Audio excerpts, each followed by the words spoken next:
seetaan Gambian Talents TV ku fay nekk si àdduna bi fii mu ngi seetaan ñu ngi YouTube Facebook so seen soo la Ghetto live soo la so last time dañ demoon Gunjur dem nañ ba si géej bi ñu gis seen live story foofu noonu naka la gars yi dundee si géej bi foofu noonu xam nga so tey moom dañ ñëw fii Abuko Nema pour ñu waxtaan ak gars yi tamit xam nga seen live bi fii naka la gars yi dundee seen live bi fii nii parce que gis na ne seen yoon bi fii problème la gis nga ne depuis 2009 la gars yi face disaster bi xam nga lii dafay ne sonal spécial si nawet bi sax gars yi dañ dee sonal bu baax sax comme gars yi ñu ko waxee rek so nañu fa gars ñu xool seen live story gars yi dinañ mën a waxtaan ak gars yi affaire yi yoon bi seen yoon bi fii ci la gars yi dañ def ay banta foofu noonu pour gars yi mën a jaar foofu noonu every time so ñu fa gars yi benn seen yu suñu so nañ fa ñu xam seen live story doo ko mi Ghetto live la sax soo leen nekkee yéen seetaan YouTube ngeen subscribe suñu channel bi su nekkee Facebook nga jël ñu beautiful comment stars no maa la seen xarit son sapa Yusupha Ndure jërë ngeen jëf loolu tam loolu la muy wax si accent bi la muy wax si YouTube xam nga seen live story fii you know Abuko la ba léegi naka tur bi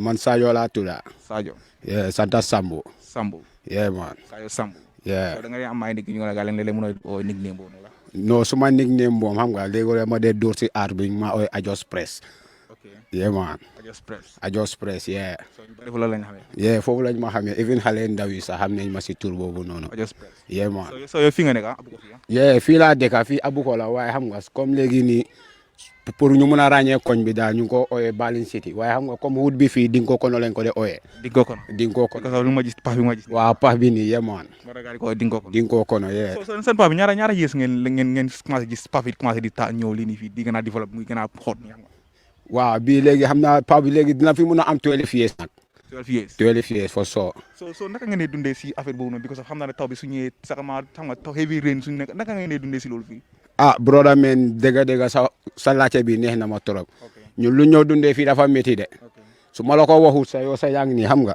seeing is the believing man bu ma ñëwee sax bu ma doon dox sax maa ngi xaw a ragal man suma boobu maa ngi xaw a ragal because bala ma doon jàll affaire bi nii banta yi nii xaw a ragal naka ngeen di dama doon wax suma xel naka ngeen di jàll fii every day parce que yaa ngi ne 12 years affaire baa ngi fii ba tey 12 good years pax bi mi ngi nekk fii te banta yi normal yi xam nga youth yi ñoo de mën a mobiliser léegi ñu wàcc si nature bi uti banta ñoo ñu rénover ko xam nga waaw so sit boobu ba loolu dañuy mën a am some gesis ñu ñëw xool pax bi dégg ñu loo xam ne mooy loolu waaye ñun tam taxul tamit ñu toog di xaar ñooñu ñun tam su luñ mun mooy loolu léegoo-léegi sax comme neighborhood bi ñoo de mën a flop génnee xaalis xam nga comme ñu mën a xam nga because ñun neen ñoo fi dëkk bi soo ko defarutee kenn du génn si biti mu ñëw mu defar ko waaye yàgg nañ fi feel pain na because léegoo-léegi sax da ngaa gis sax nga yónni sa doom sax mu ñëw mu indi la gaañu because léegoo-léegi bantay sax da ngaa déggaat gis nga papa yi léegoo-léegi sa tànka bi faxaate ko waaw man so maa ngi cappa pipe pompe yi nii xam nga naka la fa affaire yi naka la fa pipe pompe yi because maa ngi cappa yeneen ndox yaa ngi seen fan xam nga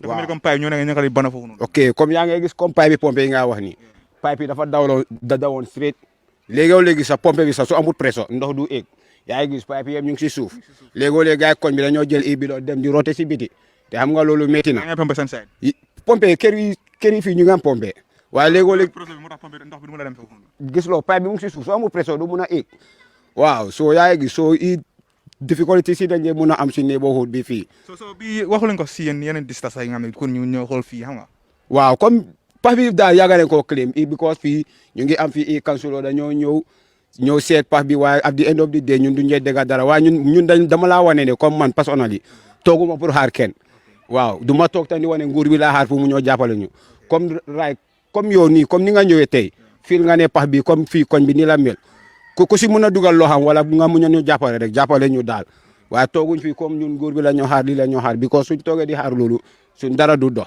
i ko fii képp kuy xëy pour dem jobi suba foog nga jaara si bridge bi waaw te xam nga yaa ngi si biti sa njaboot bi xamuloo noo leen bàyyee si gannaaw fii xoolal right now sax lu may wax sax dafa nekk ne comme dafa war na fekk ne mu nekkoon in nawet nga ñëw nga xool ndox bi lu moo dawee fii it's very powerful yaa ngi gis suy daw ne du dee affect comme xam nga xale ya because xam nga mun naa am temps xale pour ay closing nii wala nga because yeneen saa ne mu ne gars yi closing du dee sonal nit fii ndax time su nekk nawet nii waaw ok in terms of affaire yi xale nga staré waaw xam nga métti na fii daal après fii nii kenn waxu ko dara naa la fi wax benn kaddu na xam nga ñàkk nañ fi suñu xale fii si pax bi fii la jaara te demut fenn yaa ngi gis ñun gars koñ bi ñoo ko fiil xale boo nga foog ñaata yees la war a am xale bi su amut 8 years loolu comme si suma ges daal waaw yaa ngi understand yeah boo kañ la woon boobu nawet bi la non léegi comme si at bi daal su ko but 4 years to 3 years yooyu daal yeah so yaa ngi gis so loolu noonu yëpp xam nga daf ñu obala métti daal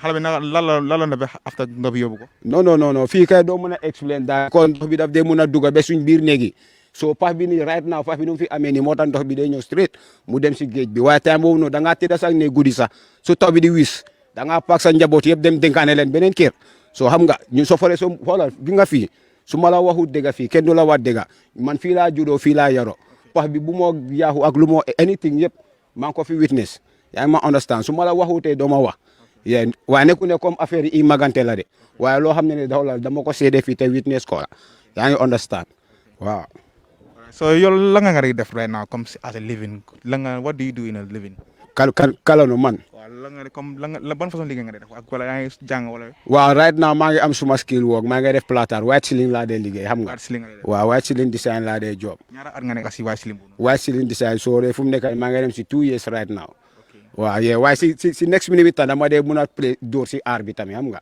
waaw comme musical system bi xam nga yéema so comme artiste nga dem foofu artiste la yeah so da nga am ku la motiver si ñëw nga si music wala si music daal yeah dafa amoon bi benn koto ma fi amoon daal wéel lañ ko de Aruna xam nga waaye waa xam nga comme rek comme mbiri yàlla daal xam nga fa teel a bàyyi aduna daal waaye fu mu nekk nii comme ma am fi ku ma weeru non yes man so waaye si limi naka la affaire yi demee mu ngi dem guddi wala waaw yeah thank God every day maa ngi jóg di xëy waaw thank God maa ngi si loolu noonu jàppa si ba mu dëgër because xam nga so da nga am ay connection xam nga comme nga ne liggéey outside nii xam nga fekk nekkut Abuko fii tamit waaw yeah dama dee am connection waa xam nga maa ngi si onda jàmbur waangum xam nga maa ngi jooba moom waaw yeah yaa ngi mun métier bu boobaa waaw soo ma joxee léegi ma ajal la ko dooral la lu garaaw right now comme waaye ban façon dimbal nga bëgg si comme sax liggéey boobu foofu noonu dimbal kay dimbal da ngay soxla ay gadget comme ay bagage nga xam ne comme yaa ngi ko bëgg waaw te waaye mu la ko afford pour nga am ko sa bopp waaye soxla naa i bagage nag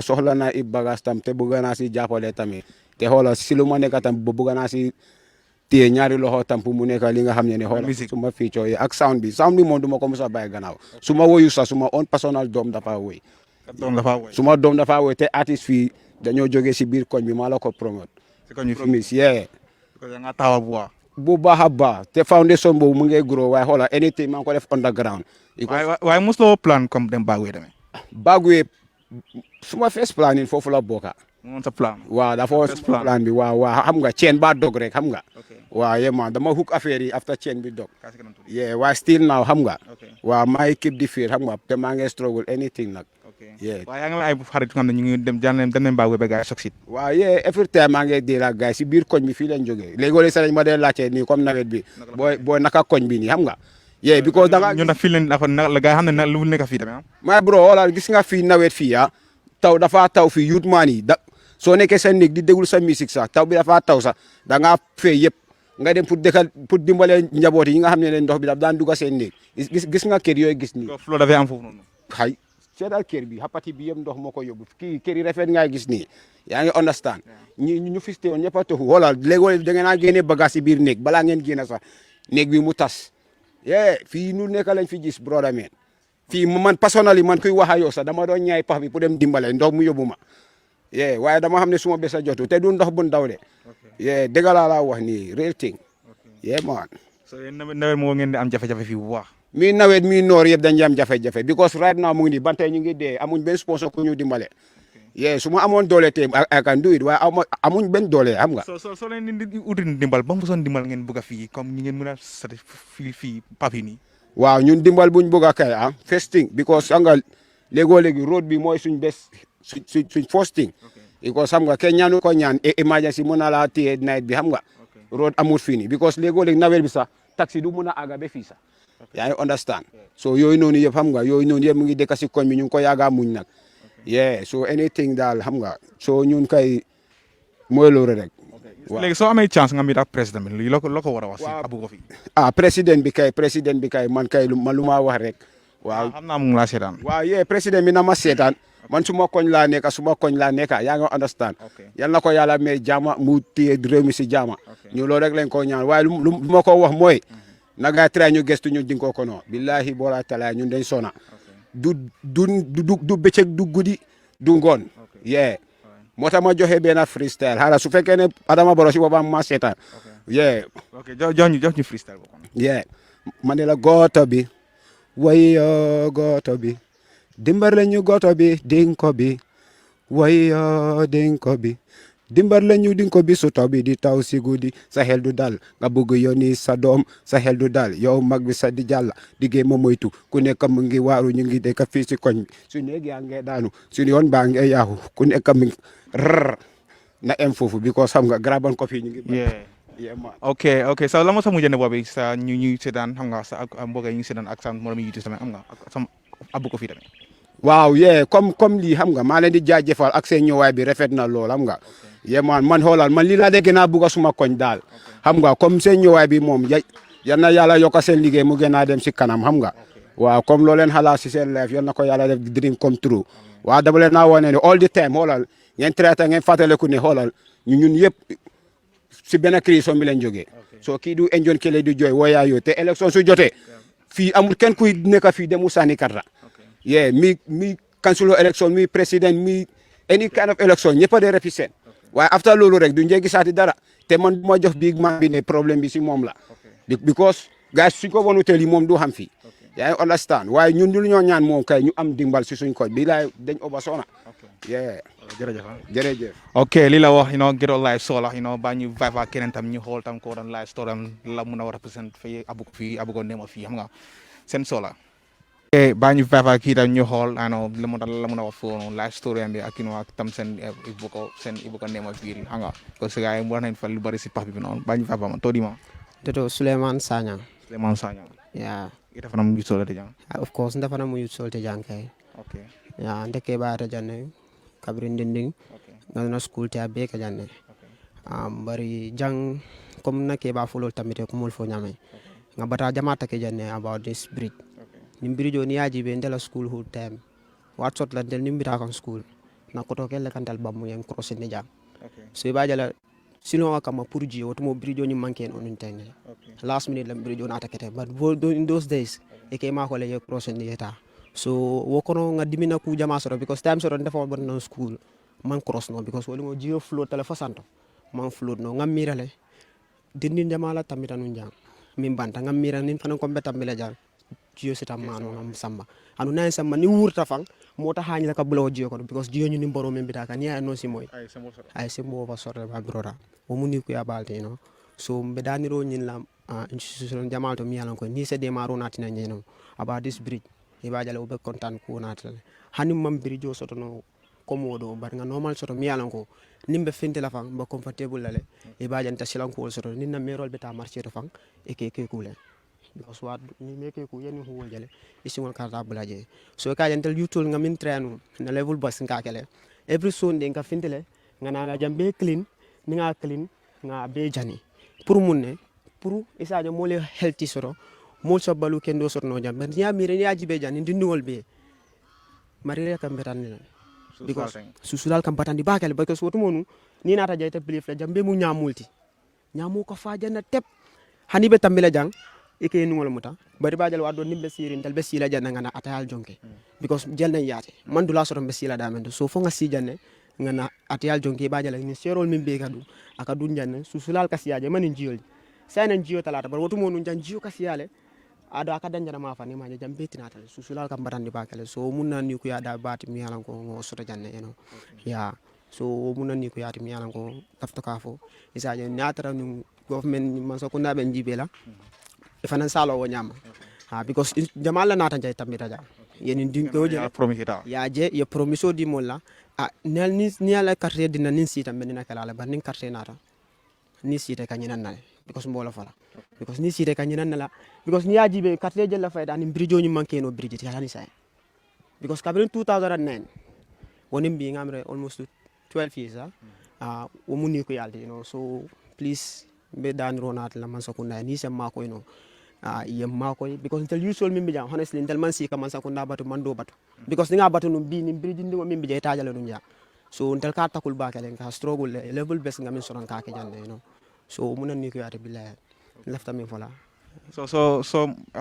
Atau fanang mo jamal na institution jamal jam yang ko ni aja ka fam bina ma ko le mal ni tare bukan ko nge ko sifal so jane ko soto janne jamang mi yalan koy nata janne most of the time abuko ni ko abuko dorong ibe ka ros abuko janan so no jama abu ko nemalti andu janna fango gana garawta because janne janjibe bro nyenta nala nu waya tara sama be kere ndoro ita fo ba jile ifa yale jiyo ka manya minge jam bro ni ta fo ni yo jiyo jana bro ta hanya ka cross ja deningol mo buka tambi school mo buka ta school fo sama ji ay bang school dino le dana school mo muni ko ya balde and ci susun man na mi yalan ko mbela de maro jale mi yalan ko ya dinna jang ani intamaje na dindi ya watu ani be sante moje so ala député fanam be jam fanan jema fodi député e kanale ni ya jibe yo ko mol fonne mi yalan ko ninga moy ñol sa suma ni tata mo kaneje sulo fanam the same thing bro ni man to nya fo jang do ta fo le jang bro ngoy ko luta janne kabren dindi fo say wuluta jan so mo na ni ko ya balde bro okay yeah man. So back to Ghetto life. So ita fanam mang nena mang bago plan fo Nti no actually nyana mam bago plan mam plan la man re miro abenna miro kono because mbeli free nyame ngalo na man comfortable okay because ni ajibe jam ini la sister lebe nyoka ini la brother lebe nyoka ini la wuluta nyoka fo say man fem fintindi no mi alan koy bajale to o muni ko yalti okay so ga do ka karane ji ini la kayto kendo yesi ita ma ko sort la yaajale mo muni ko yalti so wala na akana na man at times ya pour kata bago way na ninga na mero la ko jibe dama nga kam na so wo munna problème bar sa internet now tay be business in la be do ko la compagnie le ñu compagnie mi be brikama nga travel la all over brikama ba nin sama kete watu min honestly nganda den ko wuran billahi nga kam bu so ko nga siti nga ka bago kono be min dunna nga soto e finte nga sele manuka nim balo sinanta ko la ngana dum fo office ha ngana din ko fali ngana din ka do na boss ka ko nga do ko because ñu mo kete do ko kala no pour kala mol mako because jang ni ko be sila pour man so ko ndala be mako do ko la jang ama easy so fo finti du association dol kono tan compagnie mi yalan ko be use la ka business ni le ka tan ka fengol distribute ya mo wala so pol sal mi ngi fandaran bago ya ha fana nga kaf ñuma jamal so mi yalan ko tata bago ya meg ni yaji be say be minki kan oh ni nga jibe fan ka faran te ka jutula men do ku kanja wala na mbukasi ye nga try mo fan nga dula mo wol fan mate tay naf say jang comme ça oh man naps man fan tek stress la ka do ni wulta do kam ba ma moyle ni nga ja do hakilo ko tempo so wo do man ma ngalo na hadije be ala labul ando anata akana la wato wat ha jango nyente ka believe wala do so bente kono all the time bro yeah to be honest with you so ni te chance do kara Europe ida bira banguñ malo nde ni nga chance pour kara Europe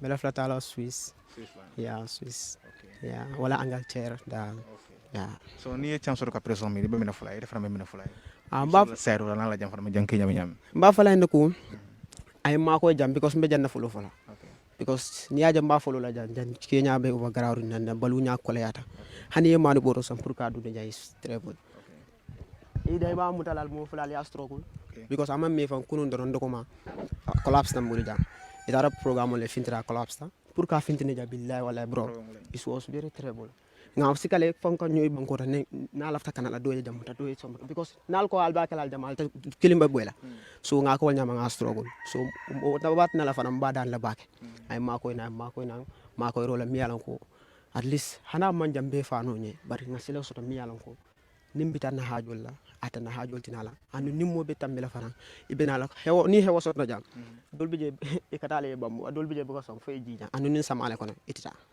so muna ni ko yati ni ma ko rosoto mi yalan ko abina no nyonya hana ka siloti mi yalan ko at least insa tamino jam to yo cross ibajal ni emergency sotota isa mo bondino jang atrata batala nin kono ma sotota jang ika batale comme na sister fa nyame ya aka batale ma jang be lori damere jam mo bitikole ba dinko la sam salon non ne dinko le ha jamu na compound te way ni sama jiola sama so me mako redan la bake wa wala be bol inshallah so fana ka sidin ka fo bolom government disappoint ye disappoint mu disappoint si fala la ka fo baro yalang ay promise la comme ça yalang na win data ni ta wo kle yuso la project ko yele yuso na ina company yele yuso pour yuso mo moy me ko tare dogo hanga pal after abi wo be manaka sa ye disappoint le ida mo ne folo si fa ko ntel nga min fo la je although ni moye disappoint fana kana si wanyama ko disappoint la dorom be si la wanyama no wuli yed la jibe mi yalan ko isa soto no je do ma ko although janga ku jama mo le nin momo nata doron ka fal nin si tamba yut sol la ma ko because yalo no yut sol doron na say sindino hanu yut sol la bina kala samati so wala ne ka yut sol promise jamala ande bu kana fulfill banda be min fo le ni moye promise ya ma fulfill kana si ka ta batu ni set la do jibe no yewul ya jibe wala nan taman si kay batu tebe la do jibe ka so mbeddu wala yutsol be alma be kala kayrot momo kayro be damata alma alay fotan so da Yusupha ngala si gero le kino ka ko ka president bo ka government bo pour do go dile ren fidam Yusupha nda do go dile mas ko na yado Yusupha la conseil tara si gero le ka ko mas ko na bo fo da nda do go dile fay no yala ni lafta so jamar kada sin gero le ka ko yaran do ko masala banko kan jang chairman tora janjang government do go bunda la mo len ya aussi falten kada sin gero le every day kada ada mi ngol ji so mi fola je walem wasifa ite yuto imanyana sila dama because ni mo ni lafta ma ko ro ina ka effort lek ni effort keta ni ma ko re taraje wala ka sonia barna comme ka complain non min ka fana ni o bundal fana siata je bajala yu jama bije be suñaro la e be mol sole be ropina o be talala le because mo buka dindim buka si pour ka duwa sa metara ni life si fala barni aja be boto life system o nyimbe travel e kanyam wala ne katu mo system o kono barni yu sole employees sort of since childhood mo moy organisation na mi yalan ko do ko bundal be siari boy mo man ta duwala ka suñaro ke boy yeah for so ka fol kono sa ni private company wol fan wala ke siara jang ko sa ni cheni sol ni libani sol ni indian wala company ka siara jang be fara yalan ni wol fan employee fan yalan wol be ke jo sare tendo because ma sa ko na ko bon sa ko no be sabo of course bro wol ga na power so jital fond ci gamé ci non ting of course bro ndefo ben livrin be do ko la life min na nta fo la jang tv le bari ni yalo nga ben ame it's so sad bro bari fo mu ñay ala tantu je because yow je la sote je mu ta fonte so aka ikami foto nyale nin livani sol min be faare nyani ni narol kana woride bol be sofari jele be do ko wala andu ndita tate tele sateto boy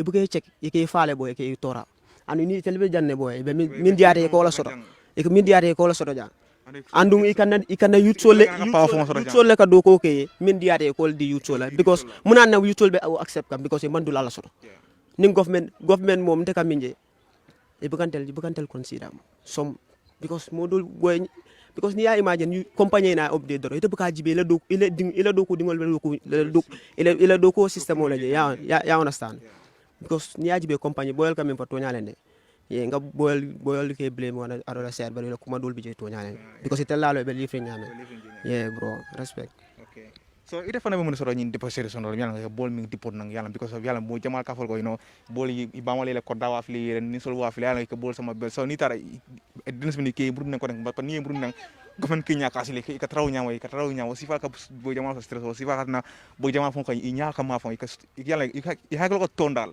of course bro umuni ko yalla ko santi peut sono nanga na ba hirti def umuni ko balti because ni ajibe min bije dol bije wala be marare la mul la jang so itel be jikri wala jana so ni te wol bondi nanje nati sinde nan jang wol be mina fil la yenna bal woltina itel afta nga sofa say because intel min bija mam fa sambano min kantal ma ko yo sindina wo is too sad boy a jamala keta jannu before ni bari former president na buka songa ka rejectle because ni ajibe wol boy sol ye struggle min ke dol bije fa ba ma ni so la sa lu so la wafi dol bije korda yo la wafi you understand ndefang la broda benu njile yal fa ka deport ay case le case ba problem ba la tuba muso lote adenu ba deport lan wo is too stable because wo fon la kantel help ni wo mutu ni nanu mo problem oli so ngai dani yo ko nyin tenkun because nin ko nga kayroje because yalan jamala nata jang follow wal nata le promise ko be kula kele e be sirin jang problem mo be kana maka fa kon suñaro be siyaka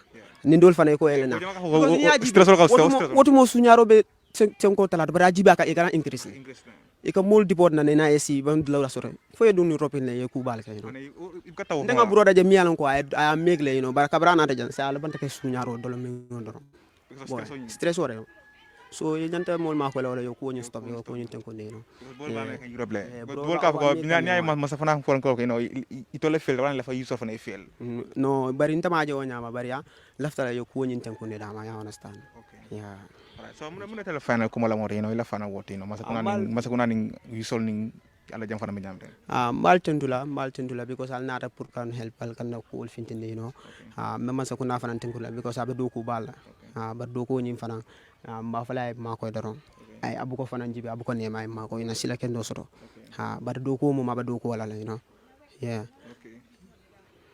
ya jale hani ya jale ni bridge kuto ni manoni ni manoni e be bridge da kan jele pour que je settles andi ba jale pomoni ni jiyoni nata sembo ni be kana wara janna bari mantel consider wala ne je da malama yentel tuje so imam dictionary ma to consider malon janjele ari ya jale fokaba anu jiyoni ni sembo bala kana na kana nan honest ya jani bridge baji mana bridge ni a dumale for 7 meters wala na man sakunda ina te jededa bari ye jededa wala consider jambulo nyama yentel jibe wanya katu ko ye janjale min ya dara ya jale because ite jededa no man janje bari katu je mu manolti mo be manoni da wontel tije inshallah so mu ko moti mi yalan ka ni ko ya laftala no ni ma ko robina at least ani man jam fanoni bari sina ya jan fanan jibe nyen ma ko silo nyango mo sa tamne comfortable le wo mun la fena ku balte ni government ni man so ko na sa ma ko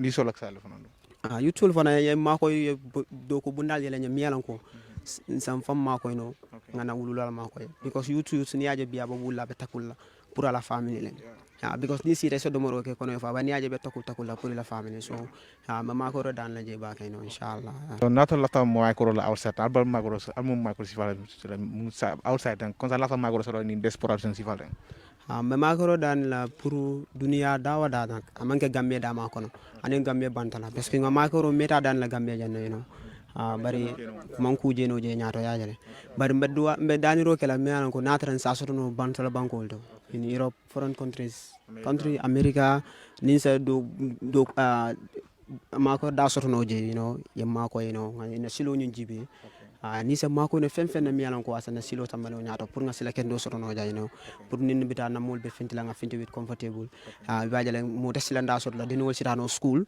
normally e baajale le ite bala fa da ite silan silo soto jam because baajale wadul bije student ol fon ni sama se mo soto bakata school so e baajale mako ro dan le baajale we mako la hani do ko lal fam pour ka do ko ke wadul fe batu fo jiyo se mo tala after inata job la so ni nga do ko bunda soto an foreign countries America dawa da doron be batula be duale pour ko sifa soto inshallah okay baraka okay Ghetto live story vam nañ ki gis nañ live story bi gis nañ naka la waxe affaire bi sen bi ak tam outside youth si tam nga so tabla ñu papa ñene dem ñu xool sam sen live story Abuko ne mo nekk bi fi do mu sekulati sek yeah reform jandi ngolti fana mu jandi ngolti okay so atola bridge ali yaji nyari ala bridge fa hamini ya balu ko bridge ala sorry ala ñing dingo tam ana la bridge mi ngal ya dedaten okay ntola bridge dal mashallah dindin jama fon bi jamila ko right now ngil be bi janne miliyan ko wol wuluta le ngin dinko taraja so ajube sa nyindi ngol be tembo min to yalne be keba kan say okay ntola jambe nyambe over batari ne and any government ila fengo fen nata jam fonga participate but government mamol consider so yalne wodi amo siatale be to kana le on interest so ndola ja ni sama keta pour ka je silo fon soto tem pour ka tambisa aka ke problème wala na fero ke pour ka imbirijo dada but ni imbirijo fon momo fon ngi fon kalu ne ko mari be risque leto momo ngi fon bal ngi mu risque secondly ngi compoundol mil be jete ke jete duntete nyami ila compoundol man danten but it duntale because of no way to way because jio la tinyarole yatina wala ne jina dunta pour ka jio so silola but adimintale nak secondly yo birjo minta ya telin na molkan okay hadama dum fana ni mammo makoy kana fengini mi yalon koy ba mari distop la koteke ala fon subhanahu wa ta'ala ma la fala so ala balanta fen ne ite hadama dingo nyante hakilo tu lawo fengoto bagele biko hakole no but tonya diata ala en tolla jannam be over batara even amanken tol funding ko mi an kontol kebata but dindingol anin na merol secondly ninga emergency soto jang like nin sango keta jang nin sango keta jang yalne nin bade sita pour ka fre keso bondi fam pour ka tambindi aka ke problème olti momo e janje fam balan kamin fote something true but government inyante hakilo murundi lanam bake ye sate be jube hana manke jandoron but ye hakilo tu sate kan because mo fanan itela taxo jola every year be pare lafta min na fanan ita sotola hani te fon personal e jube ni la soko ni la muso tema ye kay la dépense bondi ka diala anyanta min tabila buka tabe ate diale nin to nyana nga fonyoe okay ntolla jambe wala nyama nka tax jole lempol be jola bot na brijo mampeteya ni mo sasa ta jang okay foya mari nyika ya bondi ya samba fosila baka moto e na lo a samba hospital loto so ete mira dandite be bola ni ata soko no ke kana unte soko no merol dorone be so yami tolbe o help ke no la ba ata ke no la so wala na inyanta mol consider la bage ye nanga fero jube be nyoma ko la nyame because tonya deta le okay nyin silo mota fola no instantly ne rek yena wala 1 month doko wala 2 months doko la but ibe ferol ke la fana miyalon ko ni yo fero fana dundi itolte batala commanding ko ya fo nyami sosote nyo fala nyote soso fala ya on la san so mbe o ferol sa jang ibe minke la wala ngini kom ko man silo be doku no but isinano le fero ko miyalon ko si brijo dada no molye miyanko pour ka dunnan ko nyota si sonia ka finti ay sonia pour in case of emergency minjina kuma atan fam wala emergency te yeah wala fonjina kuma ata because ikante min jeten okay namero 2000 na banta okay nga fref ke bonina hospital ka fena suokono wa fon pour ka tambi jam fon fa lafta kala problem wolde because silo kenyalem yalno wa mambete ya wonyama no ha so wala na inyanta makoero jubela bake ye inyal fainam fanan jando mondin nganyo makoy dal nka diamu te nyama manke kom la nka diam kom ase jusol la wala just kachalem kono because atol fomin nata ten al na la hajol lem but ya to nyalom yemin fota kuma yata bake la diamo kono antol fanam be lafri wala yalne hadama dingo fana ni be kuto sembo man futa dami okay kamuru ko male fana yemma ko ro ngini nan so antol fanam be dani ro kala le ko momo yalon ko sembo sa keno hani ma be keno but hani si contribute domondi no just to help us alale be jola not ntol but alale fon be jola yeah so nlafto ma ko la sifala nlafta la bakele dal anyway yeah inshallah and that fana be ala dani kam fana momo fana hakilo be jam pour kam makoy alama alaye mbede ma mo ilafta minna ala yake pour makoy ro fana sigina sonia mbela karola inshallah okay baraka okay Ghetto life I be like bang vibe key yes let's vibe with him and then the life story how they vibe in the ghetto and how they also survive this type of disasters that they having right here. Okay, let's vibe with him. What's your name? Yeah, my name is Mary. Mary. Yeah, and I'm a musician. A musician. Yeah, a rapper. You're a singer, a rapper. Yeah, a rapper. So what do you rap about? You rap about what type of what do you rap about? Love or life or friendship? Yeah, I sing about like lifestyle stories, like ghetto life. As you can see, we in the ghetto right now, and I have a story about the ghetto. And to be honest with you, we did one video here, music video called Fire Safara. Yeah, it's just exposing the ghetto and what's in the ghetto. Okay. Yeah, especially here for that matter. Okay. Yeah. Sipabi. Okay, Sipabi. Wow. So you released that video already? Yeah, we did release the video, and our intention of making the video was, to look for support for the community here, because you can see the bridge right here is touched. Okay. This is not a proper bridge. Moto let me say that in our local language. A car cannot pass here, and many people are living here, and they were living here, then they moved because of the heavy rain that touched here, and a life has been lost here, and it's all in the ghetto. It's happening in the ghetto, but where, it's not been televised, I can say, or a lot of medias do come here and, interview people, yeah, and all that, but still now, nothing have been done here, and you can see the place is really touched, yeah, a life has been lost here, and many children are going to school also. They do pass here every day, so it's very sad. So this is the main way for Abuko name here. Yeah, exactly. This is the main way for the people in the community, yeah. So children go to school, they pass by here, old women, young men going to work. So it's, it's really touch, and the place is really touch. And that's why you also sing a song for that. Yeah, actually, my song was not about the bridge or the disaster here. My song was a different concept, like fire. But everybody knows fire. If the fire touches you, you get burned. And here you can see it's not that fire touches here, but the heavy rain that comes during the August, September rainy season, and a life has been lost here. So we are touched by that, to be honest. And we don't want to see more of that kind, or we don't want to see children going to school and falling from the bridge, we don't want to see that, we want to see a proper bridge, or a proper area. This place is not like that proper road. And if this place wasn't like this before? It wasn't like this. You can see the houses, people were living here, as I said, people were living here and they move. They have to move because of the place has been touched by the heavy rain and stuff like that. The disaster, I would say, So for how long this place has been like this? For how long? As long as I have been living here, I know for 5 years, man, this place has been the same. Especially when the rainy season comes. Yeah, and the rainy season is coming again. So like when you see, when you know that rain is about to come, what do you feel for your youth yourself? Well, I feel touched. I do think about myself. I think about everyone around, because any of us can be a victim.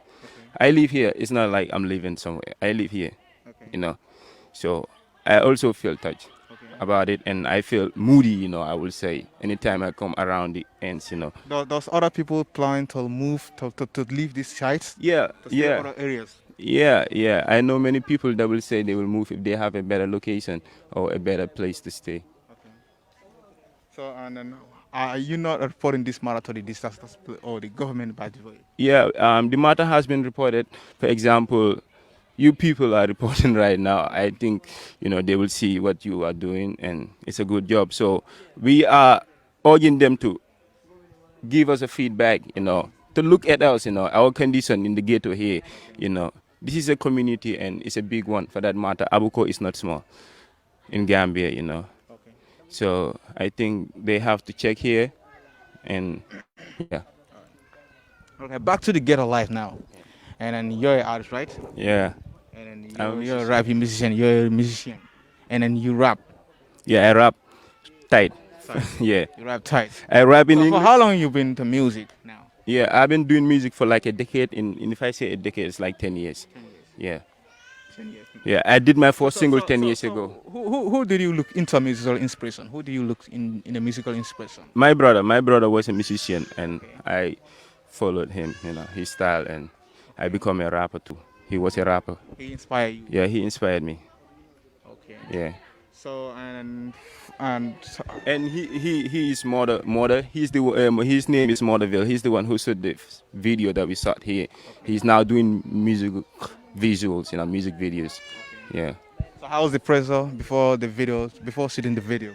Yeah, it was a lot of pressure for him. It was like, no, it wasn't the first time to come here, but it was like the first time for him to shoot a video for me, and around in such a neighborhood like this, it was really, yeah, he was obsessed, but it was fine. He did it. And was that your first time to shoot a video? No, it wasn't my first video. I have a video before, and I did the Gambia Has Decided video. I don't know if you have seen that one. You can also check on that. How can people get access to you? How can people get to reach you? Yeah, you can check out my YouTube channel, Medi Worldwide. Medi Worldwide. Yeah. All right. Yeah. Okay. Now back to ghetto life. So people been sitting in the ghetto every time, and a lot of people crossing, and they be like, "Oh, these people they don't have anything to do," and then like in the world of they are criminals by the way, and then some people terms ghetto used as a criminals. So what's your reaction to that? Yeah, that's a bad concept, It's a bad concept. And I will tell you, in the ghetto, check out this song in my EP coming. It's called Ghetto Life. Yeah, I said, I'm living my life in the ghetto. Wanna buy my mama a house in the ghetto. It gets hard, get tough in the ghetto, but it's nice in the ghetto. That's life in the ghetto. So the concept of people about ghetto youths is that they smoke ganja, like cannabis for that matter, and most of them are criminals. They steal, but that's the wrong concept because the ghetto children are your children. They are from homes like you. We are from a house and we have manners and we have been teach, we have been set straight like your parents did to you. So we are just out here because we don't have anywhere to go. We don't have a job. And, we went to school and we graduated and most of us didn't graduate it. But still we live our life in the ghetto here. All of us are here with no job. So we are all equal. So we start to live this life that we feel each other. And most of us are into cannabis smoking maybe, but we don't steal.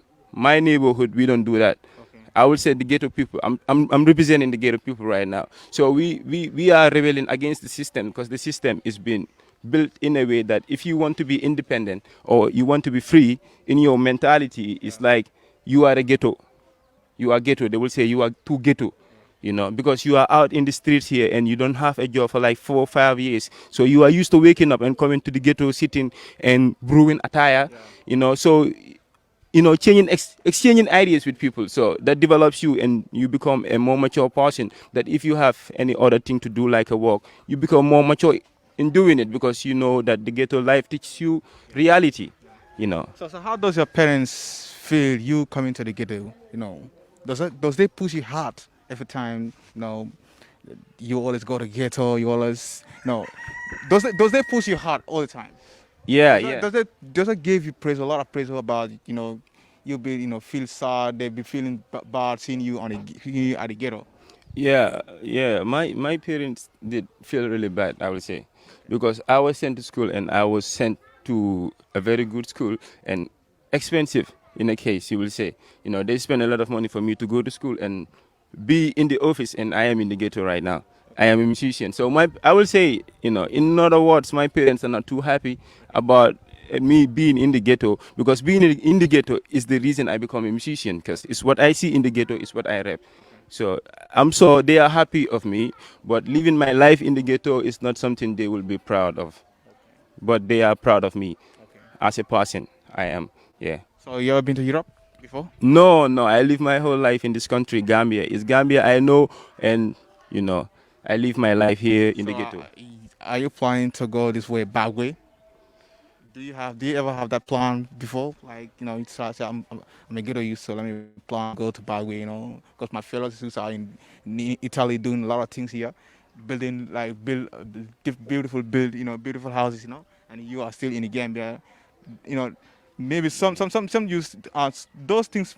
Does they make you nervous? Like, Yeah, I will lie if I say no, because I know like 10, 15 people that I used to sit in the ghetto with, and they are all out in Europe, and they didn't go through visa or aeroplane flight. They went through the back way. So those people are building a house, and they are having nice women. I will say, beautiful woman. Because first thing a Gambian man does when he is rich, he marry a good woman. And I am still single. I am in the ghetto. No one come on, loves you me. you still single? Yeah, You still single? yeah. And no one wants to deal with me because I am in the ghetto. I don't have money. And these people are in Europe. They are making it. So this makes me laugh. It's not about women, in for that matter, but helping my mom and having money and taking care of myself. I'm not being able to do that fully because I am in the ghetto and I don't have a job, maybe. You understand? So people go through the back way because of these reasons, These reasons, It's even, I did mention of love. Love is everything. I see people in the ghetto. We don't get no love from no one, man. We don't have Wolipa woman, We don't have money, because if you have money, you have most of the women, out here. And we got like a lot of companies in the Gambia, but the government believes that Gambian youths are not ready to work. What's your reaction to that? Is that true? Gambian No, youths are not ready no, to no, work. no, no, no, no. That's not real. Everyone I know in the ghetto is hardworking and is working every day. So why In a- people be pointing ghetto youths that are always useless boy? No, they don't know, because they just see you sitting. They don't know what type of work you do. Like me right now, I'm in the ghetto. I can be in the ghetto every day, and if I see anyone, they doing any of these works that the Masons does. They just need someone to assist. So I will just take the opportunity. I'm in the ghetto because I don't have a job, and there's not much job employment in the Gambia. We all know the truth. So telling the people that the Gambian youths or the ghetto youths are lazy is not true, man. We are very hardworking, and I know everyone here is helping their mom or their father in another way around working. And yourself, because times nowadays is weird. If you don't work, you cannot live, you cannot survive.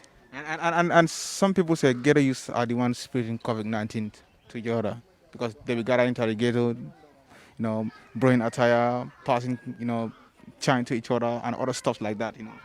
Yeah, okay. It's very good that you did mention the COVID-19, and sad to say it touched the whole world, and everybody is saddened by this and fighting very hard to see this coronavirus kicked out in the world, from out. So the ghetto youths, we are also doing our part. I remember when the COVID-19 did came, we don't have sessions. We don't have sessions. We miss each other. We don't sit every day like before. And even if you did come to the ghetto, you see one or two people there, you want to shake hands, no one shake hands with you. So how are we spreading the COVID-19? Do you believe COVID-19 is in Gambia? Maybe it's real. I didn't know a person with COVID-19, but by the World Health So Organization. do you believe the number of people that they are recording every time, like today 4, 5, 6, 20 cases, 50 cases? I don't believe it. I believe in God. Okay. So you don't believe all those records? The positive record every time they said it, we have positive case, this and this and this and this. 4 record, 5 positive case, 6 positive case. It goes like that. Like every time you've been hearing Okay, the different- COVID-19 the COVID-19 cases. Yeah, I believe it's true. It's true, Everyone knows what's happening in the world. So I will not encourage that mentality of many people out here saying that it's not true. It's true. And if it is not true, then why everything is stopped? For example, I used to work, and because of the COVID-19, I haven't sit for a year with no work. I work at the industry side at a hotel. Yeah. So I believe the cases, they are true. And it's said by the Ministry of Health. So I put my faith on them. So whether it's a lie or not, or a truth, bro, yeah, I put my faith on them, and I believe that they are reporting the right cases. So we put our trust on them because they are All responsible. right, we'll come to that. So what do you think the government can do to improve, the ghetto youth lives? Yeah, I think they just need to open more factories and, companies and create job employment for the youths, because like almost everyone I know has been going to school here. We've been to school together, we graduated together, and we sitting in the ghetto together with no work. So they just need to create jobs for us. Okay. If we have a job, everything will be fine, I believe, in God's name. So back to the people, our brothers, our younger brothers and older brothers that are coming, deportation are hitting right now. I gotta say right now. Now, what's your reaction to that deportation? Yeah, okay, deportation. Our brothers are coming. They Deport- are coming. Yeah, the saddest thing is that most of these brothers took the back way to go to Europe. And now they are back in the Gambia after a few years with nothing. So deportation is not cool. And I think the people in Europe should think before they deport people here, because they have nothing left here. And they went there in search of something. And I'm sorry for saying most of these people, they did something. If you see something, it's for something. But then if you are not guilty and if you are innocent, I see no reason why they should send you back home just like that. And I don't support the idea of the government accepting people being deported always, especially it's been happening gradually, like, or I would say constantly, because nowadays, every now and then you hear people have been deported, so it's not right. Yeah. All right, back to your music. Like you're a rapper, So you rap tell, you rap and rhyme, right? Yeah, I rhyme in English, Wolof, Okay. Mandinka. So what do you rap the most, like English or Wolof? Yeah, mostly I rhyme in English and So Wolof. would you mind to give us freestyle? Yeah. Okay, just go on a little freestyle. Okay, maye dawalendoy, maye dem sindoy, laha na fi kena, and maye dem si kenen, laha na fi kena, and maye dem si kenen. Beluta hiyo nga melni, beluta hiyo nga hamadi, majil sindobi dem si nyari yon. Majil sindobi dem si nyari yon. Mune malabuga suma tur lay tura, mako de laha after sube suba, E wahal nduyi buñ ma duga. Bumanjika dawal moto feke yang dan runga bunyo dunda ghetto life feke yanga teda metina way diga rek ay yaga. That was beautiful, man. That was beautiful. Great rap, man. Great rap, man. Okay, get a I life, can like give you another one in English if you like. okay. For the ghetto life. Yeah. Let's go. That The one ghetto is youth are especially for the watching. They're program, watching yeah. right now. Okay. Medicom, I'm living my life in the ghetto. Buy my mama a house in the ghetto. It get hard, get rough in the ghetto, but nice in the ghetto. Life in the ghetto. Medi come through with my man them. Tell this king men dance to the anthem. The other niggas are sweet like ice cream. I don't believe your dreams. I get my dreams. So every day I walk and pray. Thank God it's Friday. I get salary. Make my mama happy. Give some to the family. And keep some for myself. Beautiful. So if you had a chance to meet President Adam Barrow, what are you going to tell him to help youths? Yeah, first of all, I will tell him to help the youths in a way by creating job employments and, investing in their skills, Like we have a lot of talented musicians, footballers, that they have no support at all. And doing these things, you need support financially and, education and the education system also. He needs to develop it more, you know, more consciously, because the way the schools are being, is good, but he needs to do more for the teachers, help the school itself, in developing the schools to be a proper school and, give proper education to children and, so And they can if be you had a successful. chance to go to Europe, where will you go? Which country will you go? Europe, you say? Yeah, Europe. I like Sweden. Sweden. Yeah, I like to go to Sweden. Okay. Yeah, I like Holland also, Netherlands, because they have the weed there. All right. Interesting. Okay, if you meant to change one thing in Gambia, what would that be? If you meant to change one thing in Gambia, If I am meant to change one thing in Gambia, what would that be? yeah, I will change the sufferation in poverty. Okay, the disasters anywhere. Yeah, everywhere, because there is sufferation everywhere, and instead of they have crimes on poverty, Okay. and they have crimes on drugs, like Tupac Sako said, So I think this will have crime on poverty, to take out poverty from the ghetto. That's what I will do first, and I will legalize the weed. Got you. So what's your final message to our viewers right now?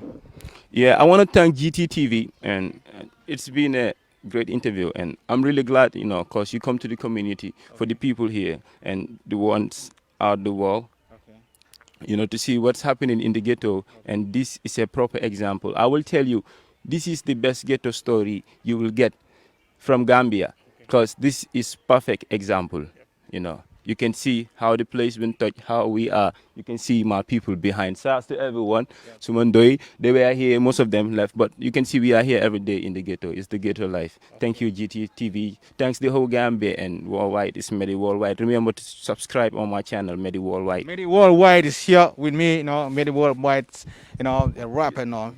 a rapper in Abuko name here. So we vibe with him. We know the life story. What did he do for a living? He's a rapper.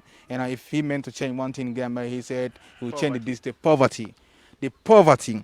Okay, that's it for this edition. Today's Get a Live Show. Lila na my fees. See na Abuko name out fee. Tey dañ ñoo ñu vapa gaay fa ñu seen disaster bu nekk fii dama nga because ñu jigéen sax naka la fa demee yéen fep nañ gaay laaj nañ seen life story laaj nañ tamit seen problème yi nekk fii all the time li moo nekk how many years gaa ngay face problème yi fii ok gis nañ foofu na xam nga waaw maa ngi ko may boy yi nekk Europe yëpp du ma leen dee faray no boy yaa ngi capa ñu ngi seen every time ñu ngi support Ghetto live maa leen ko may ak boy yu si nekk Gambia fii xam nga ak Ghetto place bu nekk Gambia fii dinañ fa vibe dinañ waxtaan ak yéen everywhere in Gambia dinañ ñëw ñu vibe ak yéen ñu xam seen life story yes fu xam ne ñëwuñ fa dinañ fa ñëw just keep expecting us we will come there wala seen xarit seen soppe seen doom Yusupha Ndure Ibou Sagna moom moo amal caméra bi ak Alassane ñoo leen ni ñoo jof vidéo bu rafet ñoo defar vidéo bu rafet bi jërë ngeen jëf benn yoon